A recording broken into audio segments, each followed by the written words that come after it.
What's up, me? Day number 8. Pure, unbridled, unfiltered, brutal sobriety. It's my second sober Sunday. At least for this run. Let's see. Last time I was sober was in August 2024. I made it almost all the way to Halloween. So like 2 months in a week.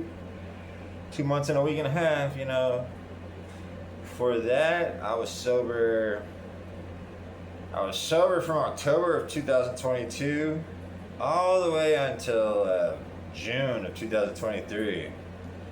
But that one was real easy because for 6 of those months, I was locked up in rehab jail. So it was extremely easy. And then the first 2 weeks, once I got out of rehab jail, I had to wear a patch that if you do any drugs, it'll show up on the patch. Which was like annoying at the time because I was like, why didn't y'all make me wear this when I first got on probation? Because that would have been a fantastic deterrent to know for a fact 100% that I would get caught. Because the drug test, man, like, there's some kind of weird anomalies sometimes. Like, sometimes I've passed drug tests when I thought I was going to fail. Or sometimes I failed for something that I thought I was going to pass for. But a fucking patch, goddamn. What are you gonna do? So yeah, my video where I showed my face only has one view for me. So again, these videos are for me to do my little ritual every day, thinking the theory is that it'll help me stay sober a little bit. It won't be like the main thing that keeps me sober. It'll just be like one little thing, one little ritual. Like I'm going to meetings almost every day. I think I've missed 2 days. The first day I missed was because there was only like 5 people in there, so I left. And then the other day I missed because I was watching Pluribus, which is fucking awesome. And there's gonna be 4 seasons. Vince Gilligan says there's 4 seasons. And I know Vince Gilligan, he's not shooting from the hip. He writes these stories. He writes them. And like the way the show is going, the finale's coming out the day after Christmas. But the way the show's going, and the way I remember Breaking Bad, if it's gonna be anything like Breaking Bad, just the way the show could possibly escalate is just fucking nuts. I can't even imagine what Vince is gonna do here. Will it be better than Breaking Bad? I don't think so. But I'm not one to underestimate Vince Gilligan for sure. So kind of just shoot from the hip myself here with my little video journal to myself. Today was another good day, again, my second sober Sunday. I was talking about my bouts of sobriety. It's a bout, Okay, so I had that 8 months. At the beginning of 2022, I was sober off of alcohol for 2 months, but I was still smoking weed. Which, for someone like me, that's pretty much being sober because, like, I'm the type of person to jump off the deep end. For all I know, my liver's already dead and I just haven't found out yet. Who knows? Hopefully not, but goddamn, I did not take it easy on the liquor, for sure. So, I guess I'll find out. At least if I die sober, I won't die having pissed off everybody. At least my last days, I'll be remembered as like, well, at least he was trying to get his shit together when he died. I'd rather people say that about me. Then like, God damn, of course he died. He's a fucking drunk bastard, so. I know I said in one of my last journals when I was still drinking that like I kind of didn't want to quit drinking because it's almost like when people get healthy, that's when they die. Which I still think there is some truth to that. But then also like I have every reason to quit drinking, mostly so my stomach feels okay. And also so I can spend that money on other stuff like food and bills. So once I get back to 2021, 2020, I don't think I had any sobriety at all in 2021, but I don't really remember. I didn't do a lot of dope in 2021, but I did do a decent amount, I guess. I got arrested for dope in 2021, which led to me being on the probation, which led to me going to the rehab jail later on because I failed a bunch of drug tests while I was on probation. Because I did not give a fuck because of my family situation was pretty bleak. And, rest in peace to my dad, man. By the way, Rest in peace. Today, I haven't cried thinking about him, which would be like, you know, the first time. This will be like the first day I haven't cried thinking about him in like a month and a half. He passed away September 12th. It was weird, man, because like Charlie Kirk died, and then like, okay, so in my mind, my dad really died on September 9th because that was the last time we ever spoke. You know, he was like already like going in and out, you know, like he would come to and like he wouldn't make any sense, and then he'd go out, and then he'd come back, and then he'd be lucid again. And if I start talking about that part of it, I probably will start crying. So for me, basically, he died on the 9th, and then Kirk was murdered on the 10th.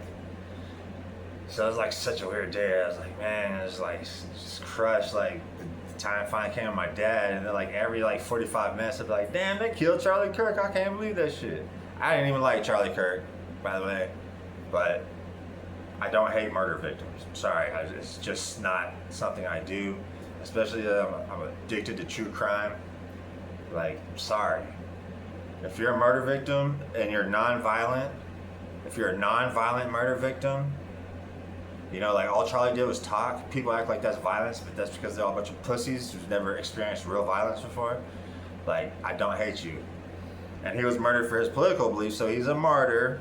Hate to say it, since I didn't agree with his beliefs or anything he said, because, you know, he was weak in my opinion, but he's still a martyr. Sorry. Just the way, that's why the word exists. There's a definition, matches a word.